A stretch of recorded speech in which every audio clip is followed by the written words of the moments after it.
अच्छा, एक क्वेश्चन रह गया। बच्चे ना हम भी पूछते होते थे, और आप भी, आपके जहन में भी क्वेश्चन होगा कि जिन बच्चों के नंबर आते हैं, जो अच्छा परफॉर्म कर रहे होते हैं, उनका पढ़ने का रूटीन क्या होती है।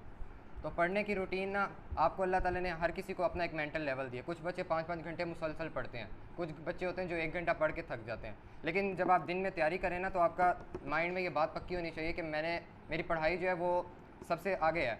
उसके बाद जो बाकी चीज़ें हैं ना, वो स्पोर्ट्स हो गई, रेस्ट हो गया, या कोई दूसरे काम, कहीं घूमने फिरने जाना है, वो बाद में आएंगे। जब आपको दिन में 8 सब्जेक्ट है ना, तो 8 सब्जेक्ट जब आप कर लेंगे अपने, उसके बाद आपके पास टाइम है, आप जो मर्ज़ी करें।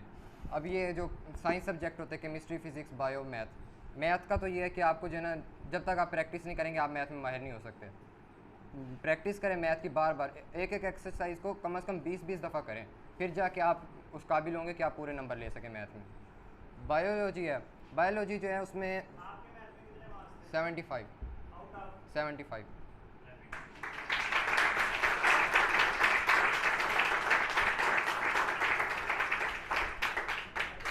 केमिस्ट्री बड़ी मुश्किल है, आपको इसमें कितने मार्क्स आए? केमिस्ट्री आपको इधर मुश्किल लग रही है, अभी तो इसमें ना कोई केमिकल रिएक्शन है, कुछ भी नहीं, सिंपल बेसिक डेफिनेशंस हैं। अगर आप इसको भी अभी मुश्किल समझते हैं ना, तो फिर आप आगे वाली केमिस्ट्री में क्या करेंगे, जो फर्स्ट ईयर सेकंड ईयर में आएगी, जिसमें केमिकल रिएक्शंस होंगे, जिसमें कॉन्सेप्ट्स होंगे। इसमें तो सिंपल डेफिनेशन है, ये थोड़े से कॉन्सेप्ट्स आते हैं, या जैसे इलेक्ट्रॉनिक कॉन्फ़िगरेशन, या ये थोड़ी सी चीज़ें समझने वाली हैं।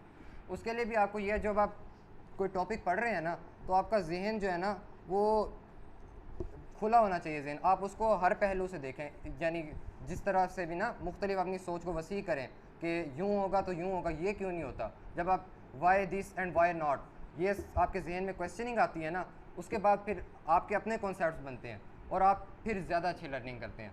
ये केमिस्ट्री हो गई। केमिस्ट्री में भी आपको जो है ना, ज़्यादा, यानी ज़्यादा रट्टे लगाने से बेहतर है पहले आप किसी चीज़ को समझें, उसके बाद उसको याद करें, वो मुश्किल नहीं लगेगी। ये 9-10 की केमिस्ट्री तो बहुत आसान है। बियोलॉजी है, बियोलॉजी मेरा फेवरेट सब्जेक्ट था। ये इसमें सिर्फ थोड़ी सी आपको ना डायग्राम में प्रैक्टिस की ज़रूरत होती है। बच्चों को पहले आप डायग्राम देखें उसकी, उसके बाद टॉपिक को पढ़ें 2-3 दफ़ा, फिर उसमें से आप ना हर चीज़ अलहदा करें कि कोई भी टॉपिक है उसकी डेफिनेशंस है, उसके बाद या कोई प्लांट आ गया तो उसकी कंपोजिशन क्या है, या जाइलम फ्लोइम है, इस तरह ना, फिर उसका फंक्शन, हर चीज़ अलहदा याद करें, फिर देखें ये किस तरह करता है, अपने जहन में एक स्केच बनाएं, वो आपको याद करने में आसानी देगी। और फिज़िक्स तो बहुत सिंपल है, 9-10 की फ़िज़िक्स में भी कॉन्सेप्ट्स हैं थोड़े से, 9th वाली में तो नहीं है, 10th वाली में है थोड़े से, वो भी आपको अपने कॉन्सेप्ट्स ना क्वेश्चनिंग के साथ क्लियर होंगे। और जो आर्ट सब्जेक्ट है ना, आर्ट का मतलब होता है आर्ट यानी कला, कि कोई इंसान किस चीज़ को कैसे करता है। जो बच्चा जितना क्रिएटिव होगा ना, वो आर्ट में उतने ज़्यादा नंबर लेगा।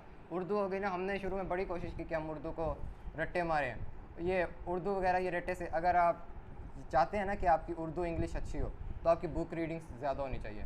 जब आपकी बुक रीडिंग अच्छी होगी, आप न्यूज़पेपर पढ़ेंगे इंग्लिश उर्दू दोनों, तो आपके पास वोकेबलरी अच्छी होगी। पेपर में आपको ना, आप मुश्किल नहीं होगी। शेर की तशरीह है, तो बच्चे कहते हैं हम तशरीह याद करें या कैसे याद करें, सिर्फ आपको हवाला के शेर आने चाहिए। वो भी हमारी एक रिक्वायरमेंट बनी है कि बच्चे लिख देते हैं ना, तो जो नहीं लिखते उनको टीचर कहते हैं कि इन्होंने हवाला नहीं दिया।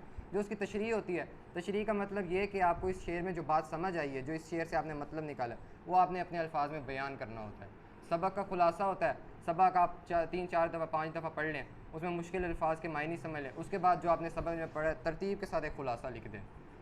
फिर होता है ये 9th में तो शायद खतूत होते हैं, हमारा तो वैसे कोरोना था ना, हम सही तरह पढ़ नहीं सके। खतूत दरख्वास्त, उसमें भी यही होता है कि खतूत में तो आपको टीचर्स ने बताया होगा, पहले अदाब व अलकाब होते हैं, उसके बाद लिखना होता है, एक ख़त मज़मून होता है।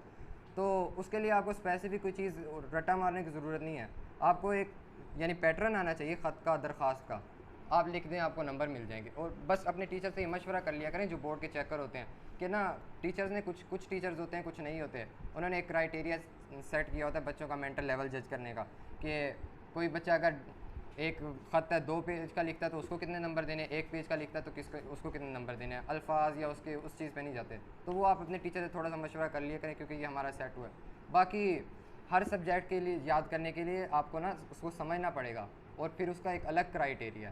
तो बस अपना जब आप जहन अपने एम पे रखेंगे और आप कोशिश करेंगे, तो उसके बाद आपके लिए चीज़ें सिंपल हो जाएंगी। फिर कल को आप भी इधर मेरी जगह खड़े होकर ना बच्चों को बता रहे होंगे। बस इतनी सी चीज़।